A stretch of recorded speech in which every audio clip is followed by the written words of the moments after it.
ఎంత కష్టంలో ఉన్నవాడైనా సరే అమ్మవారిని తలుచుకుంటే రక్షింపబడని వాడు ఉండడు. నేను ఎక్కడో గుంటూరులో ఉంది ప్రసాద్ బాబు గారు చెప్పాను.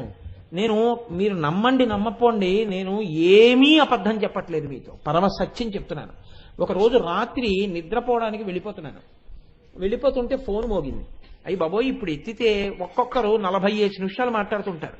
అందుని భయం రాత్రి పడుకోవడానికి వెళ్లే ముందు ఫోన్ ఎత్తడం అంటే. ఎత్తనా వద్దా అని ఆలోచించి సరే చూద్దామని ధైర్యం చేసి ఎత్తితే ఎవరో ఒక ఆవిడ ఏడుపు మొదలెట్టింది ఫోన్లో. ఏడుపు మొదలెడితే బాబు ఇదేంటి ఏడుస్తున్నారు ఈవిడెవరో అని నేను, అమ్మ మీరు సంభాళించుకుని మాట్లాడండి, మీరు ఎవరికి చేద్దామని అసలు ఫోన్ చేశారు అని అడిగా. అంటే ఏదైనా దుర్వార్త ఎవరికో చేయబోయి నాగం చేసేసిందేమో అని. అంటే ఆవిడ చాగంటి కోటేశ్వరారు ఇల్లేనా అండి? అమ్మా నేనే. అయితే మీరు ఎందుకు దుఃఖపడుతున్నారు, మీరెవరు అసలు, ఎందుకు నాకంత దుఃఖంతో ఫోన్ చేస్తున్నారు అని అడిగారు. అడిగితే ఆవిడ అన్నారు, కోటేశ్వరారు నేను ప్రస్తుతం హైదరాబాద్లో ఉన్నాను, నేను ఎప్పుడో ఎక్కడో మీరు ప్రసంగం చేస్తుండగా విన్నాను. అకస్మాత్తుగా మా వారు అన్నం తింటూ టేబుల్ మించి కింద పడిపోయారు.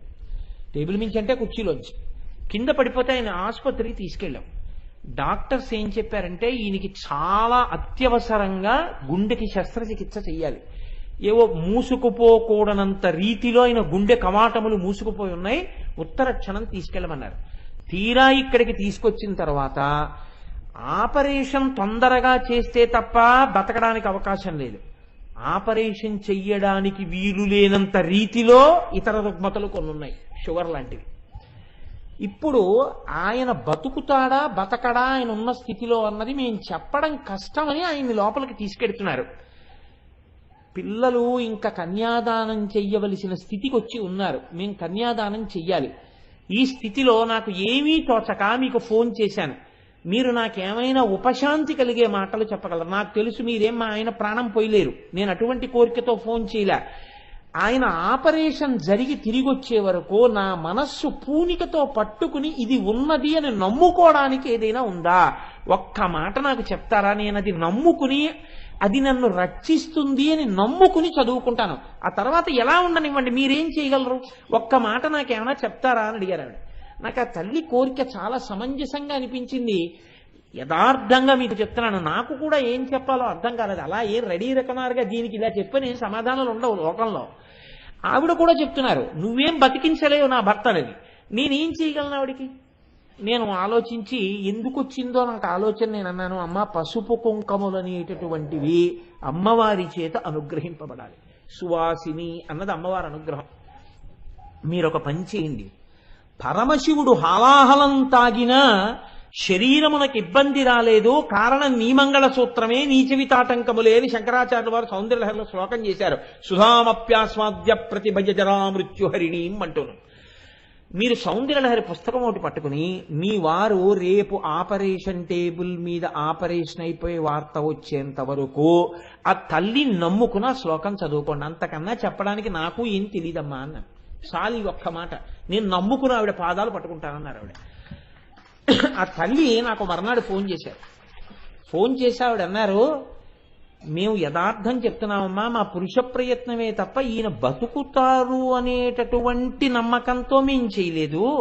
కానీ ఈశ్వరుని యొక్క అనుగ్రహం అన్నది చాలా గొప్పది, అందుకే ఆయన అనుగ్రహమే ఈయన్ని బతికించిందమ్మా. నిజంగా ఈ ఆపరేషన్ ఎలా సక్సెస్ అయిందో మాకు ఆశ్చర్యంగా ఉంది. మీ ఆయన బతికారు తల్లి, నీ పసుపు కుంకాలు నిలబడ్డాయన్నారు డాక్టర్లు.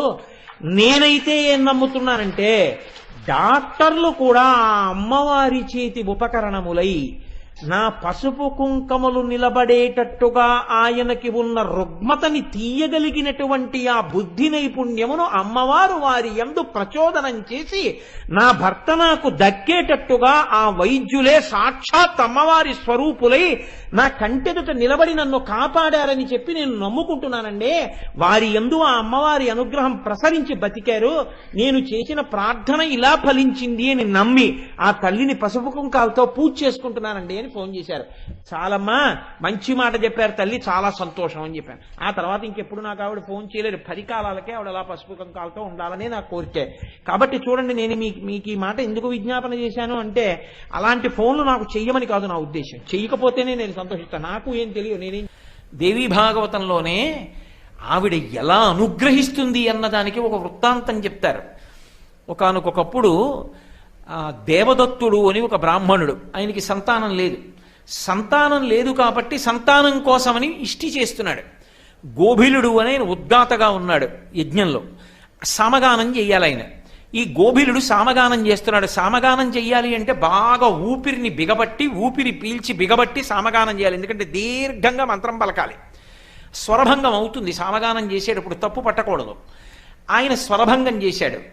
గోభిలుడు స్వరభంగం చేశాడని కోపం వచ్చి దేవదత్తుడు అన్నాడు, మూర్ఖుడా, నేను కొడుకు కోసం యజ్ఞం చేస్తుంటే స్వరభంగం చేశావన్నాడు. వెంటనే గోభిలుడు అన్నాడు, సామగానం చేస్తున్నప్పుడు ఒక్కొక్కసారి ఊపిరిని బిగబట్టడం కష్టం, స్వరభంగం అవుతుంది. అంత మాత్రానికి నన్ను యజ్ఞవాటంలో మూర్ఖుడా అని పిలిచావు, మూర్ఖుడైన కొడుకు జన్మించుగాక అన్నాడు. వెళ్ళి కాళ్ళ మీద పడ్డాడు. మూర్ఖుడైన కొడుకు ఉండడం కన్నా కొడుకు లేకుండా ఉండడం మంచిది. నాది పొరపాటైపోయింది, నన్ను మన్నించు, నాకు సత్పుత్రుడు కలిగేటట్టుగా అనుగ్రహించన్నాడు. పెద్దల యొక్క కోపం తాటాకు మంట. వెంటనే ఆయన అన్నాడు, పుట్టినప్పుడు మూర్ఖుడే, తదనంతర కాలమనందు మహావిద్వాంసుడు అవుతాడు. ఈ పిల్లవాడు పుట్టాడు, ఒక్క మాట నోటి వెంట రాదు, సంధ్యావందనాది ప్రక్రియలు కూడా చేయలేడు. తల్లిదండ్రులు తిట్టేటటువంటి తిట్లు వినలేక, నేను మూర్ఖుణ్ణి, నాకేం రాదు, ఇటువంటి తండ్రి కడుపున చెడపుట్టానన్న బాధతో ఆ పిల్లవాడు గ్రామాంతరం వెళ్ళిపోయాడు. అరణ్య మార్గంలో ప్రయాణం చేసి చేసి చేసి చేసి ఒక ఊరు చేరుకున్నాడు. నోరు విప్పితే అతనికి ఏం రాదని తెలిసిపోతుంది, అందుకు నోరు విప్పేవాడు కాదు. నదికి వెళ్ళడం, స్నానం చేయడం, వచ్చి కూర్చోవడం, అలా కూర్చోవడం. జపం చేయడానికి ఏమొచ్చు, పాపం ఏం రాదు, కూర్చునేవాడు అలాగా. అబ్బా, నిజంగా తపస్సు అంటే ఇందిరా, గొప్ప వ్రతనిష్టలో ఉన్నాడు, సత్యవ్రతుడు అని జనం పేరెట్టారు. ఎందుకంటే ఆయన పేరేమిటో ఆయన చెప్పలేదు, ఉతధ్యుడు ఆయన పేరు, తండ్రి పెట్టింది. నిజమైన తపస్సు అంటే ఈందే అని సత్యవ్రతుడు అని పేరు పెట్టి పళ్ళు తెచ్చేవారు, కాయలు తెచ్చేవారు, రకరకాలు తీసుకొచ్చేవారు. ఆయన ఏమనేవాడు కాదు, ఇలా అంటుండేవాడు, తింటుండేవాడు, కూర్చుంటుండేవాడు. ఆయన అలా కూర్చునుండగా ఒక రోజున ఒక వేటగాడు ఒక అడవి పందిని తరువుకుంటూ వస్తున్నాడు. ఇక అంత దూరంలో ఉందనగా దాని మీద బాణప్రయోగం చేశాడు. మీరు ఎప్పుడైనా బాణప్రయోగం చూశారో లేదో, నిజంగా బాణం వెళ్ళి తగలడం అన్నదోసారి చూస్తే ఇంత భయంకరంగా ఉంటుందా బాణప్రయోగం అనిపిస్తుంది. వెళ్ళి సగం దిగబడి ఊగుతుంది, అంతలా వెళ్ళి ప్రాణస్థానములను కొడుతుంది. అది వెళ్ళి అడవి పంది గుచ్చుకుంది. ఒకసారి శ్రీశైలంలో ఇష్టకామేశ్వరి దేవస్థానం దగ్గర అక్కడ ఉండేటటువంటి ఆ ప్రాంతంలో నివసించేటటువంటి తెగలకు చెందిన వారిని, అయ్యా ఓసారి బాణప్రయోగం చేసి చూపించండి అంటే, అప్పుడు నాతో ఉన్నవాళ్ళు కూడా చూశారు. ఆ ధనస్సులు తీసుకుని మేము కూడా బాణప్రయోగం చేశాం, చేయగలమేమో చూద్దామని. ఇక్కడ నిలబడి బాణం వేస్తే కన్ను మూసి కన్ను తెరిచే లోపల దేన్ని కొట్టమంటారని అడిగాడు. ఇలా చెట్టును కొట్టండి అన్నాం. కన్ను మూసి కన్ను తెరిచే లోపల బాణం వెళ్ళిపోయి చెట్టులోకి గుచ్చుకుని ఊగిందిలాగా. అంతలా బాణప్రయోగం చేస్తారు. అది వెళ్ళి ఆ అడవి పంది యొక్క మర్మస్థానంలో దిగబడింది. నిత్తురు ఓడిపోతోంది. వెనక వచ్చేస్తున్నాడు వేటగాడు. భయపడిపోయిన అడవి పంది పరిగెత్తుకుంటూ ప్రాణరక్షణ కోసం ఈయన ఓ పర్ణకుటీరంలో కూర్చునున్నాడు కళ్ళు మూసుకొని. గభాలన చొరబడింది. ఆ బాణం దిగపడిపోయి ప్రాణాలు రక్షించుకోవడానికి నిత్తురు కారిపోతూ ఆర్తితో చూస్తున్న పంది వంక చూశాడు. ఒంట్లో ఒక్కసారి జలధరింత వచ్చేసింది, రోమాంచితం అయిపోయింది. తన ప్రయత్నం లేకుండానే ఐం అన్నాడు. ఆ పంది అతని వంక చూసింది, గబగబా పక్కకెళ్ళి ఓ పొదలో దాక్కుంది. నడవలేకపోతుంది అది. వెనక వేటగాడు వచ్చాడు. ఆయనకే విచిత్రంగా అనిపించింది. ఐం, ఇది ఏమిటో బాగుందని అదే ఉద్విగ్నతతో అదే అక్షరాన్ని, అది బీజాక్షరం, సారస్వత బీజాక్షరం అని, అదే బీజాక్షరాన్ని ఓ పలికి ఆనంద తన్మయత్వంలో సమాధిలో కెడుతున్నాడు. వేటగాడు వచ్చాడు. అయ్యా, నేను అడవి పందిని బాణం వేసి కొట్టాను, ఇక్కడ ఎక్కడైనా ఉందా అని అడిగాడు. ఎంత శాస్త్రజ్ఞానం వచ్చేసిందంటే ఆయనకి, వెంటనే అన్నాడు, ఇప్పుడు అడవి పంది అక్కడ ఉంది అని చెప్తే చంపేస్తాడు. చంపేస్తే ప్రాణివధ జరుగుతుంది. చెప్పకపోతే భార్యాబిడ్డలు ఆకలితో బాధపడతారు. వేటగాడి విషయంలో చెప్పడమా చెప్పకపోవడమా ఏది ధర్మం? అన్ని ధర్మములలోకి గొప్ప ధర్మం ప్రాణిని రక్షించడం. అని ఆయన అన్నాడు. అబద్ధము చెప్పలేదు, నిజము చెప్పలేదు. వేటగాడి వంక చూసి యాపశ్యతి నసాబ్రూతే అబ్రూతే సనపశ్యతి అహో వ్యాధ స్వకార్యార్థిన్ కిం పృచ్ఛసి పునః పునః అన్నాడు. ఎందుకయా అన్ని మాట్లాడుగుతావు? ఏది చూసిందో అది చెప్పదు, ఏది చెప్పిందో అది చూడలేదు, ఎందుకు అడుగుతావు? వేరొక జంతువుని చూసుకో అన్నాడు. అంటే యాపశ్యతి నసాబ్రూతే, చూసింది కన్ను చెప్పదు, చూడనిది నోరు చెప్తోంది. చూడని నోరు చెప్తే ప్రమాణం ఎలా అవుతుంది? చూసిన కన్ను చెప్పదు కాబట్టి, కన్ను మాట్లాడదు కాబట్టి సత్యం చెప్పే అవకాశం లేదు. కాబట్టి వదిలేయి. ఇప్పుడు నేను సత్యం చెప్పాడా? సత్యం చెప్పాడా? సత్యమే చెప్పాడు. చూసిన కన్ను మాట్లాడదు, మాట్లాడుతున్న నోరు చూడలేదు. కాబట్టి ఎందుకు నన్ను అడుగుతావు? కిం పృచ్ఛసి పునః పునః, ఎందుకని మాటలు అడుగుతావు? వెళ్ళి ఇంకో జంతువుని చూసుకో అన్నాడు. ఏమిటో ఈయన అని వేటగాడు వెళ్ళిపోయాడు. పంది రక్షింపబడింది అని అనుకోవాలి మనం. ఇప్పుడు ఇంత పాండిత్యాన్ని అనుగ్రహించేసింది, మహావిద్వాంసుడైపోయాడు తరువాతి కాలంలో.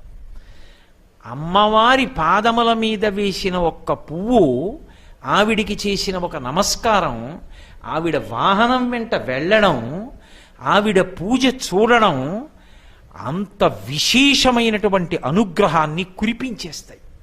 అందుకే ఆ తల్లి పూజకి, ఆ తల్లి యొక్క సేవలకి అంత గొప్ప ప్రాధాన్యత ఏర్పడింది.